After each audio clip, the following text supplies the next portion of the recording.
혹시 학교에서 친구들이랑 모여서 무서운 이야기하는 거 좋아하시는 분 계신가요? 사실 여기엔 절대 하면 안 되는 금기사항이 하나 있는데요. 왜 그런지, 어떤 소름 돋는 일이 있었는지 궁금하지 않으신가요? 오늘 주문하신 공포에서 그 이야기를 들려드리겠습니다. 안녕하세요, 여러분. 주문하신 공포에 오신 것을 환영합니다.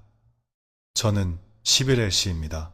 오늘 들려드릴 공포 이야기는 학교에서 친구들과 모여 괴담 나누는 것을 좋아하는 분이라면 절대 놓쳐서는 안 될 이야기입니다. 한마디로 이런 거 좋아하시는 분들은 친구들에게도 꼭 공유해서 들려주세요. 사실 대부분 학교에서는 웬만하면 다 같이 모여서 무서운 이야기를 잘 안 한다고 합니다. 왜 그런지 아세요? 만약 우리가 학교에서 귀신 이야기를 하면 그곳에 있는 귀신이 우리가 자신들에 대해 이야기하고 있다는 걸 알아차리기 때문입니다. 오늘 들려드릴 이야기가 바로 그런 끔찍한 경험담입니다. 한 청취자분께서 보내주신 소름 돋는 실화로 빛이 한 유명 고등학교에서 일어난 일입니다. 학교 이름은 밝히지 않도록 하겠습니다. 한 학생이 친구들과 모여 귀신 이야기를 하다가 학교의 상징과도 같은 나무 한 그루를 두고 불경스러운 말을 내뱉었습니다. 그 나무는 단순한 상징목이 아니라 학교가 처음 세워졌을 때부터 그 자리를 지켜온 아주 오래된 나무였습니다. 결국 그들에게 끔찍하고 무서운 일이 닥치기 시작했고 그날 이후로 그들은 다시는 방과 후에 학교에 남아있지 못하게 되었습니다. 오늘 이야기는 부디 열린 마음으로 들어주시길 바랍니다. 그리고 중요한 점은 이야기가 그리 길지는 않지만 끝날 때까지 절대 잠들지 마시라는 겁니다. 이 이야기는 한 청취자분께서 보내주신 소름 끼치는 경험담입니다. 청취자분의 가명은 플름이라고 하겠습니다. 원래 플름 씨는 귀신 같은 건 전혀 믿지 않는 사람이었습니다. 하지만 자신이 직접 겪고 나서야 눈으로 보지 않고는 절대 믿을 수 없는 귀신이 정말로 존재한다는 사실을 믿게 되었습니다. 이야기는 8년 전으로 거슬러 올라갑니다. 당시 플름 씨는 고등학교 1학년이었고 새로운 학교로 막 전학을 온 상태였습니다. 그 학교가 바로 피치주에 있는 유명한 학교였죠. 전학 초기에는 아무 일도 없었습니다. 그렇게 한 학기가 무사히 지나갔고 사건은 그때부터 시작되었습니다. 어느 날 점심시간이었습니다. 그녀와 친구 3명은 무슨 장난기가 발동했는지 자신들의 학교에 얽힌 괴담을 이야기하기로 했습니다. 플름 씨는 이 학교에 온 지 한 학기밖에 되지 않았지만 중학교 1, 2, 3학년 때부터 이 학교를 다닌 선배나 후배, 다른 친구들에게서 꽤 많은 소름 돋는 이야기를 전해 들은 상태였습니다. 새로운 학생이었기에 많은 것을 알지는 못했지만 주어들은 이야기를 친구들에게 해주기로 했습니다. 선배한테 들은 얘긴데 밤늦게 학교 뒤에 있는 그 나무 있잖아. 거기에 누가 올라가 앉아있는 게 자주 보인대. 그녀가 말한 학교 뒤편의 나무는 서너 명이 팔로 둘러싸야 할 만큼 거대한 나무였습니다. 높이는 3층 건물보다도 높았죠. 무슨 나무인지는 정확히 모르겠지만 아마도 올리브 나무 종류가 아닐까 짐작해봅니다. 이렇게까지 거대한 나무라면 분명 수령이 아주 오래되었을 겁니다. 그 나무에는 정말 많은 이야기가 얽혀 있었습니다. 학생들 사이에서는 나무 위에 한 여자가 앉아있거나 서서 손짓을 한다는 이야기가 대대로 전해져 내려왔습니다. 그때 친구 중 한 명인 빵폰, 지금부터는 부르기 쉽게 폰이라고 하겠습니다. 이 플름의 이야기를 듣고는 이렇게 말했습니다. 난 안 믿어. 내 눈으로 직접 보기 전까지는 나 그 나무 옆으로 오토바이 타고 자주 지나다니는데 한 번도 그런 거 본 적 없어. 그 말을 들었지만 플름 씨는 별 생각이 없었습니다. 자기 자신도 귀신을 믿는 편은 아니었으니까요. 친구들은 돌아가면서 이런저런 이야기를 계속했고 그녀는 학교 이야기뿐만 아니라 친구들이 겪었던 다른 경험담까지 많은 새로운 이야기를 듣게 되었습니다. 그렇게 점심시간이 끝나고 각자 교실로 돌아가 평소처럼 수업을 들었습니다. 수업이 끝나고 그날 저녁은 평소처럼 친구들과 각자 집으로 돌아갔습니다. 그날은 마침 금요일이었습니다. 그런데 플름 씨가 집에 돌아간 후 폰에게 이상한 일이 생기기 시작했습니다. 나중에 폰이 그녀에게 말해주길 귀신 이야기를 했던 그 금요일 학교를 마치고 집에 돌아와 평소처럼 저녁을 먹고 숙제를 하고 샤워를 했다고 합니다. 그런데 샤워를 마치고 욕실 문을 열고 나오려던 바로 그 순간 나무 바닥에 찍힌 젖은 발자국을 발견했습니다. 그 발자국은 물에 젖은 사람이 욕실 앞에서부터 폰의 침실까지 걸어간 흔적이었습니다. 하지만 그 순간 집에는 아무도 없었습니다. 게다가 발자국은 아주 선명했습니다. 집안 식구의 것이라고 하기엔 폰이 샤워하러 들어가기 전에는 바닥에 아무것도 없었기 때문입니다. 샤워를 마치고 나오니 그 발자국이 나타나 있었던 겁니다. 폰은 잠시 멍하니 서 있었습니다. 머릿속에 여러 생각이 스쳐 지나갔습니다. 처음에는 도둑이 들었나 싶었지만 생각할수록 그건 아닌 것 같았습니다. 결국 폰은 에이, 설마 내 발자국이겠지 하고 대수롭지 않게 넘기기로 했습니다. 그리고는 자기 방으로 돌아가 평소처럼 생활했습니다. 그날 밤 폰은 새벽 3시가 넘어 잠이 들었습니다. 깊은 잠에 빠져들었을 때 갑자기 가슴이 답답하고 숨이 잘 쉬어지지 않는 것을 느꼈습니다. 숨을 좀 편하게 쉬려고 몸을 옆으로 돌리려 했지만 이상하게도 몸이 전혀 움직이지 않았습니다. 처음에는 쥐가 났거나 근육이 뭉쳤다고 생각하고 몸을 비틀어 보려 애썼습니다. 바로 그 순간 자신이 키우던 개가 무언가를 향해 맹렬하게 짖는 소리가 들렸습니다. 개는 짖을 뿐만 아니라 으르렁거리기까지 했습니다. 평소에 그 개는 으르렁거리는 법이 없는 성격이 아주 좋은 개였습니다. 다른 개를 만나도 으르렁거리지 않았는데 이번에는 무언가를 물어뜯을 듯이 맹렬하게 짖고 으르렁거렸습니다. 폰은 개가 왜 그러는지 알 수 없었지만 그 소리를 듣자 마음이 불안해졌습니다. 몸은 여전히 움직이지 않았습니다. 다시 한번 몸을 움직여보려 했지만 여전히 꼼짝도 하지 않았습니다. 마치 사람들이 흔히 말하는 가위 눌림과 비슷한 증상이었습니다.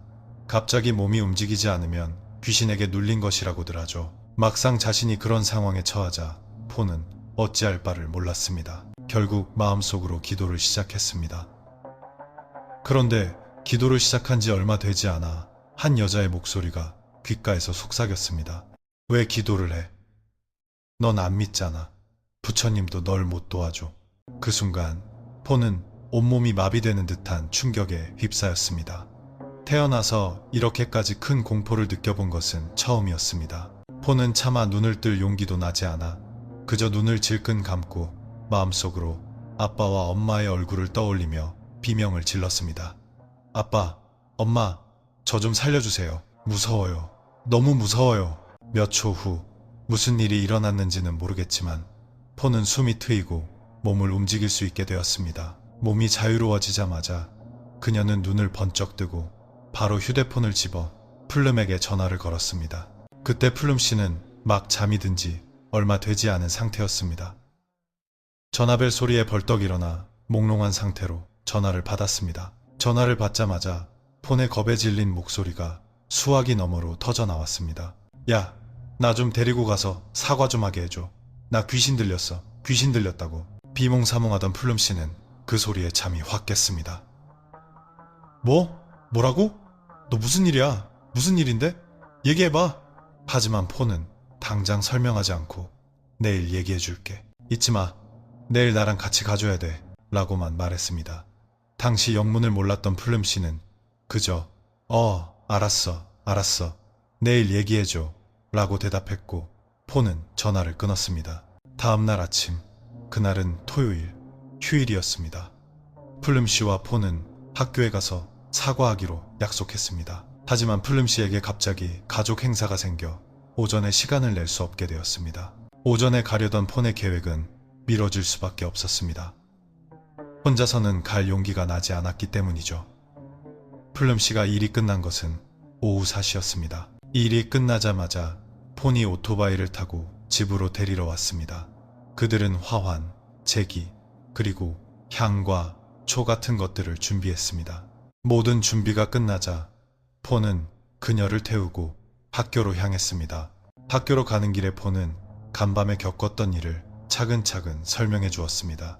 자신이 그런 끔찍한 일을 겪은 것은 학교 뒤편 나무에 깃든 영혼에게 불경스러운 말을 했기 때문이라고 생각했고 그래서 자신이 뱉은 말에 대해 사과하고 싶다고 했습니다. 모든 이야기를 들은 플름 씨는 적잖이 충격을 받았습니다. 이 일이 이렇게 될 줄은 상상도 못했기 때문입니다. 친구가 그런 일을 겪었다니 자신도 무서워졌지만 이미 폰의 오토바이 뒷자리에 타고 있었기에 도망칠 수도 없었습니다. 그들이 학교에 도착한 시간은 오후 5시였습니다. 토요일의 학교는 쥐 죽은 듯 조용하고 스산했습니다. 게다가 오후 5시라는 시간은 학교를 마치 폐교처럼 보이게 만들었습니다. 그들은 낡은 건물 뒤편으로 오토바이를 몰아 학교 뒤에 거대한 나무를 찾아갔습니다. 교실 건물을 지나갈 때 플럼 씨는 모든 교실의 창문이 굳게 닫혀 있는 것을 보았습니다. 지금 학교에는 아무도 없다는 뜻이었습니다. 마침내 거대한 나무 앞에 도착하자 폰은 향과 화환을 들고 나무 쪽으로 걸어갔습니다. 그 순간 마치 공포 영화의 한 장면처럼 차가운 바람이 휙 불어왔습니다.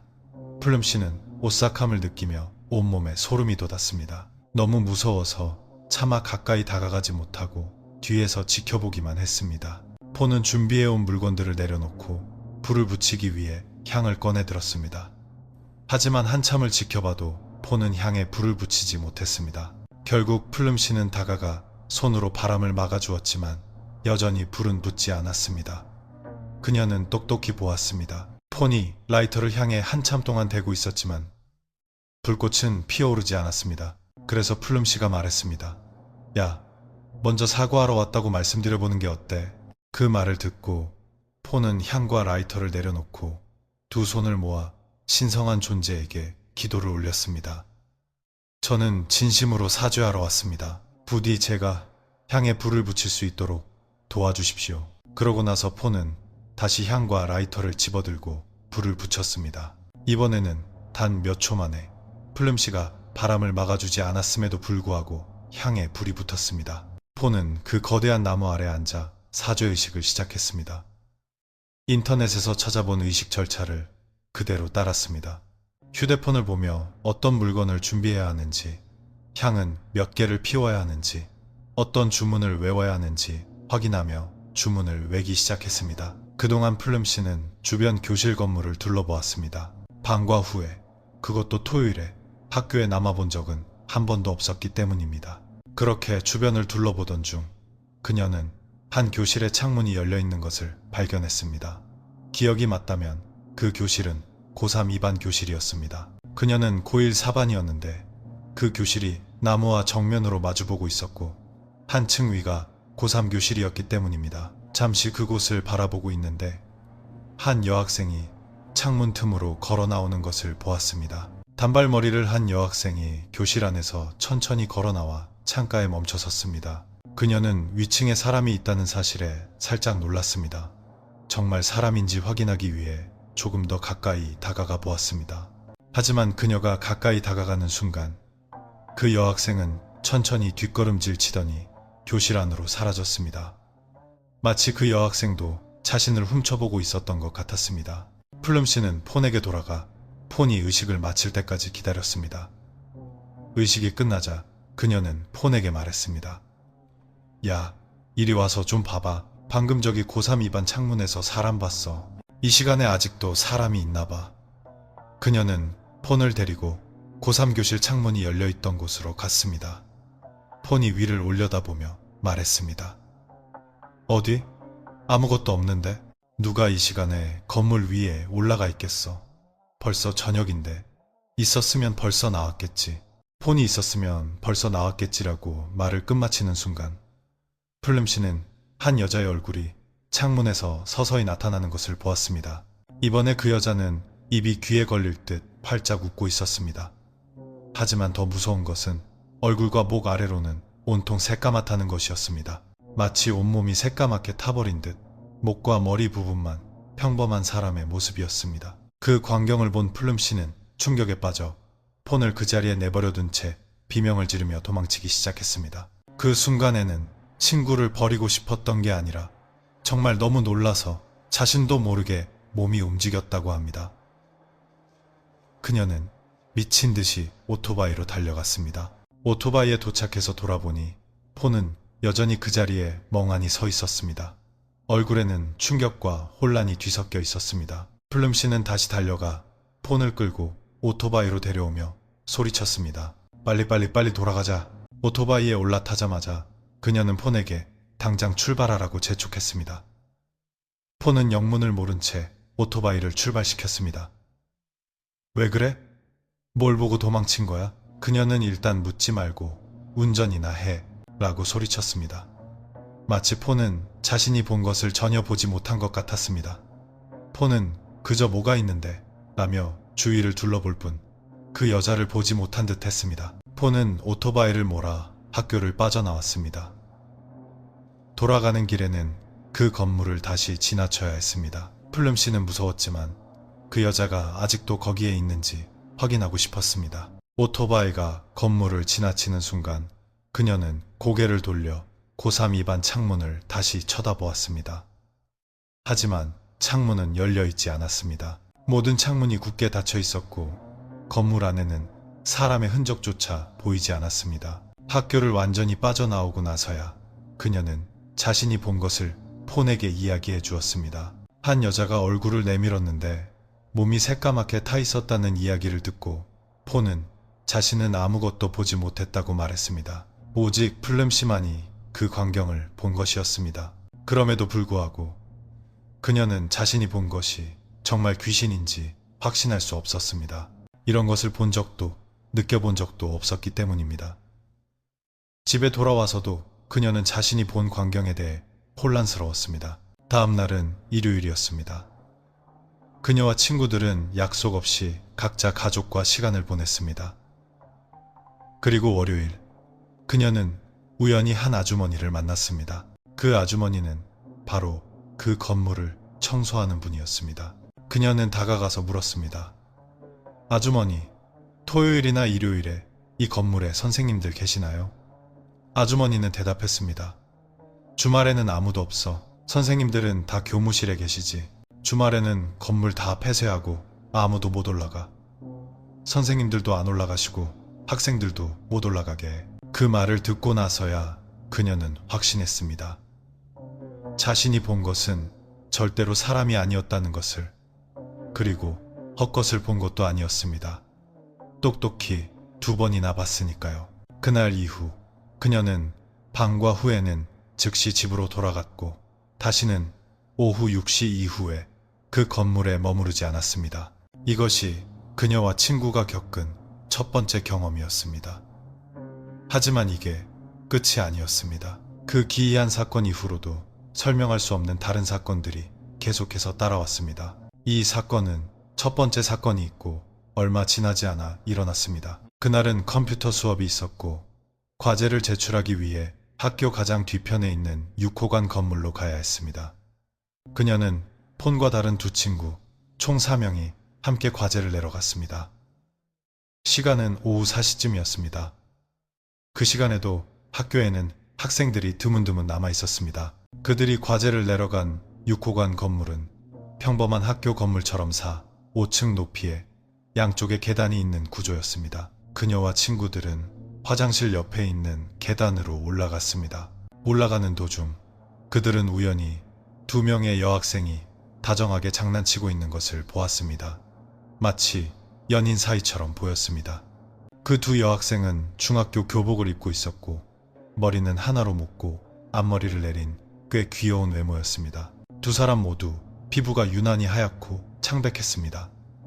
그녀는 그 두 학생을 잠시 곁눈질로 쳐다봤지만 별로 이상하게 생각하지는 않았습니다. 학교에는 그런 성소수자 커플이 많았기 때문입니다. 그들 4명은 그 두 학생을 지나쳐 과제를 제출하러 갔습니다. 하지만 과제를 제출하고 돌아오는 길에 그들은 다시 그 중학생 2명과 마주쳤습니다. 마침 두 사람은 손을 잡고 화장실로 들어가고 있었습니다. 그녀의 일행은 호기심 어린 눈으로 그들을 바라보았고 여러 가지 상상을 하기 시작했습니다. 궁금증을 참지 못한 그녀가 먼저 입을 열었습니다. 야, 쟤네 저기 들어가서 뭐 하는 걸까? 친구 중 한 명인 띠우가 말했습니다. 그럼 따라 들어가 보자. 그 말이 끝나자마자 그들 4명은 두 학생이 먼저 들어가기를 기다렸다가 조심스럽게 화장실로 따라 들어갔습니다. 처음에는 화장실 입구에 멈춰 섰습니다. 그런데 놀랍게도 화장실 안은 아무 소리도 들리지 않았습니다. 아무도 없는 것처럼 고요했습니다. 하지만 3명 모두 그 두 학생이 화장실로 들어가는 것을 똑똑히 보았습니다. 마치 저녁 시간 건물에 사람이 거의 없는 틈을 타 남들 눈을 피해 무언가를 하려는 것처럼 보였습니다. 화장실 앞에 서서 어리둥절해 있는데 띠우가 자원해서 안을 살펴보겠다고 나섰습니다. 띠우는 안으로 들어가 일부러 수도꼭지를 틀어 손을 씻는 척 소리를 내고 휘파람을 불었지만 아무런 반응이 없었습니다. 모든 것이 고요했습니다. 그리고 그들은 띠우가 화장실 칸 문을 하나씩 마지막 칸까지 모두 밀어보는 것을 보았습니다. 결과는 충격적이었습니다. 화장실 안에는 아무도 없었습니다. 그들이 손잡고 들어가는 것을 분명히 보았던 두 학생은 흔적도 없이 사라져버렸습니다. 당연히 그 화장실에는 다른 출구나 계단이 없었습니다. 정신을 차린 그들은 곧바로 비명을 지르며 아래층으로 뛰어내려왔습니다. 계단을 내려오는 모두의 얼굴은 삶은 닭처럼 하얗게 질려 있었습니다. 아래층에 도착해서야 그들은 서로를 위로하며 말했습니다. 아냐, 아무것도 아냐. 우리가 헛것을 본 거야. 헛것을 본 거라고. 하지만 그녀는 친구들에게 반박했습니다. 헛것은 무슨, 4명 다 똑똑히 봤잖아. 어떻게 4명이 동시에 헛것을 봐? 걔네 둘이 들어가는 거 우리 다 봤잖아. 그 순간 모두가 침묵했고 아무도 반박하지 못했습니다. 결국 이 사건은 그들에게 풀리지 않는 미스터리로 남았습니다. 그 두 사람이 어떻게 사라졌는지, 그리고 그 두 학생은 누구였는지. 하지만 그녀는 확신했습니다. 그 두 학생은 절대로 사람이 아니었을 거라고. 시간이 흘러 고등학교 1학년을 마치고 2학년이 되었습니다. 어느 날 첫 교시는 천문학 수업이었습니다. 그 수업은 조별로 앉았는데 그녀의 조는 가장 앞자리에 앉았습니다. 그날 갑자기 선생님께서 물으셨습니다. 얘들아, 6호관에서 이상한 일 겪어본 사람 있니? 교실의 다른 학생들은 어리둥절한 표정을 지었지만 그녀의 일행 사명은 아니었습니다. 선생님이 6호관 이야기를 꺼내자마자 그들은 1학년 때 겪었던 일이 즉시 떠올랐습니다. 책상에 앉아있던 4명은 약속이나 한 듯 동시에 손을 들고 말했습니다. 저희요, 저희 여자애 2명이 화장실로 들어가는 걸 봤는데 따라 들어가 보니 아무도 없었어요. 선생님은 놀란 표정을 짓더니 이렇게 말씀하셨습니다. 선생님도 똑같은 걸 봤단다. 그리고 선생님은 이야기를 시작하셨습니다. 그날 아침 조례 시간에 선생님은 각 교실을 돌며 조례에 참석하지 않은 학생이 있는지 확인하고 있었습니다. 그러다 6호관에서 중학생 2명이 포니테일 머리를 하고 앉아서 무언가를 하며 놀고 있는 것을 발견했습니다. 선생님은 소리쳐 물었습니다. 학생들, 왜 조례에 안 가고 거기 있니? 하지만 그 학생들은 들은 척도 하지 않고 무시했습니다. 선생님이 가까이 다가가려는 순간 그 두 학생은 벌떡 일어나더니 선생님을 전혀 두려워하지 않는 태도로 손을 잡고 화장실로 들어가 버렸습니다. 그 모습을 본 선생님은 화가 나서 그들을 따라 화장실로 들어갔습니다. 하지만 몇 분 후 선생님의 분노는 당혹감으로 바뀌었습니다. 화장실 안에는 아무도 없었고 모든 화장실 칸 문은 활짝 열려 있었습니다. 그 광경을 본 선생님은 더 이상 안으로 들어갈 용기가 나지 않아 곧바로 아래층으로 뛰어내려왔다고 합니다. 선생님이 겪은 이야기는 그녀가 겪었던 것과 거의 똑같았습니다. 그들은 이 이야기를 누구에게도 한 적이 없었습니다. 지금까지도 그 일은 미스터리로 남아 있습니다. 선생님까지 그 두 학생이 화장실로 들어가는 것을 보고 따라 들어갔지만 아무도 없었다는 사실. 그 두 학생은 과연 누구였을까요? 그리고 6호관 건물에는 도대체 무슨 일이 있었던 걸까요? 이것이 바로 플룸 씨가 보내주신 소름 돋는 이야기였습니다. 정말 무서운 이야기죠. 아직 학교에 다니면서 방과 후에 학교에 남아있는 것을 좋아하는 청취자분이 계시다면 이 영상을 듣고 주위를 잘 살펴보시기 바랍니다. 복도에 앉아있는 그 친구가 어쩌면 사람이 아닐 수도 있으니까요. 이 이야기를 듣고 나니 제가 예전에 라차위니 방깨우 학교에 다닐 때가 생각나네요. 그때도 방과 후에 친구들이랑 건물 위를 돌아다니곤 했거든요. 딱히 소란을 피우려는 건 아니었고 그냥 돌아다니다가 내려와서 축구나 농구를 하곤 했습니다. 학생이 없는 학교의 분위기가 무섭냐고 물으신다면 네, 좀 무서웠던 것 같습니다. 중학교 때 학교 앞에서 과외를 받다가 점심시간에 농구를 하러 들어간 적이 있는데 사람이 거의 없는 학교의 분위기를 보고 정말 무섭다고 느꼈습니다. 이 이야기를 읽으니 제가 학교 다니던 시절이 떠오르면서 때로는 학교도 학생들에게 안전한 장소만은 아니라는 생각이 드네요. 학교에 떠도는 귀신 이야기들이 어쩌면 실제로 일어난 일에 기반한 것일지도 모른다는 생각이 듭니다. 플름시의 이야기처럼 학생 2명이 화장실로 들어가는 것을 본 데다 선생님까지 목격했다는 것은 그날 그녀와 친구들이 본 것이 사람이 아니었을 가능성을 더욱 높여주니까요. 하지만 여전히 의문은 남습니다. 그 2 여학생은 누구였고 6호관 건물에서는 도대체 무슨 일이 있었던 걸까요? 혹시 피치주에서 학교를 다니시는 분이 계시다면 부디 학교 이름은 댓글로 남기지 말아 주십시오. 대신 그 학교에서 일어났던 다른 소름 돋는 이야기를 다른 사람들에게 들려주는 것이 더 좋을 것 같습니다. 댓글로 남겨주시면 흥미로운 이야기는 제가 언제나처럼 고정해 두겠습니다. 오늘 목소리가 좋지 않은 점 정말 죄송합니다. 제가 감기에 걸려서 코가 꽉 막혔습니다. 최대한 평소처럼 이야기하려고 노력했지만 이게 최선이네요. 정말 죄송합니다. 요즘 비가 자주 와서 감기에 걸렸더니 목소리가 영 좋지 않네요. 여러분도 몸 조심하세요. 걱정돼서 하는 말입니다. 제가 아파 보니 코가 막혀서 숨쉬기 힘든 게 얼마나 짜증나는지 알겠더라고요. 그래서 여러분 모두 건강 잘 챙기셨으면 좋겠습니다. 그럼 오늘 작별 인사를 하기 전에 만약 여러분이 무서운 이야기를 좋아하신다면 우린 같은 편입니다. 이 이야기를 다 들으신 분들은 친구에게 꼭 말해주세요. 어쩌면 우리가 지금 하고 있는 이 귀신 이야기, 그 이야기의 주인이 바로 옆에서 듣고 있을지도 모른다고 말이죠. 감사합니다.